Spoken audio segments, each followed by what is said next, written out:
মুসলিম দেশগুলো পারমাণবিক শক্তি অর্জন করবে এ যেন কল্পনাতেও হতে দিতে চায় না যুক্তরাষ্ট্র ও ইসরায়েল। আর তাই পরমাণু শক্তি অর্জন করায় পাকিস্তানকে একদমই সহ্য করতে পারে না তারা।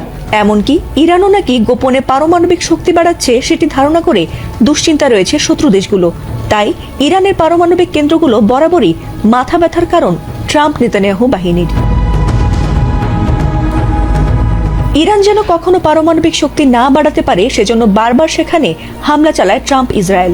এমনকি এবারের যুদ্ধেও ট্রাম্প হামলা করবে না বলার পরও ইসরায়েল ঠিকই ইরানের পারমাণবিক স্থাপনায় হামলা করে বসে। আর সেটিরই প্রতিশোধ যে ইরান ভয়াবহভাবে নেবে তা বোধ হয় আঁচও করতে পারেনি নেতানিয়াহুর দেশ ইসরায়েল।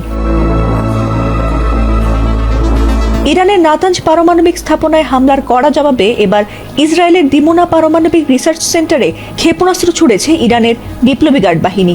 আর তাতে তছনছ হয়ে গেছে সেই অঞ্চল। এমনকি তাতে ইসরায়েলের দক্ষিণাঞ্চলীয় শহর দিমোনা ও আরাদে শতাধিক মানুষ আহত নিহত হয়েছে। আহতদের অনেকের অবস্থা আশঙ্কাজনক। ভয়াবহ এই হামলার পর আক্রান্ত এলাকায় জরুরি অবস্থা জারি করা হয়েছে বলে এক প্রতিবেদনে জানিয়েছে আল জাজিরা।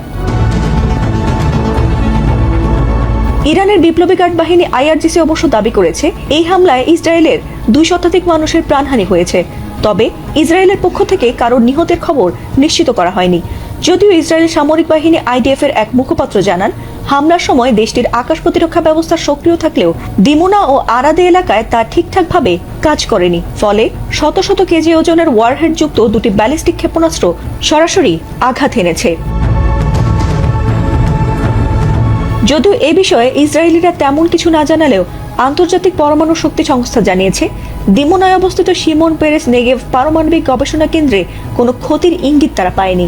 সেই এলাকায় অস্বাভাবিক বিকিরণের মাত্রাও শনাক্ত করা হয়নি। এছাড়াও বিষয়টি তারা নিবিড়ভাবে পর্যবেক্ষণ করছে বলে জানিয়েছে সংস্থাটি।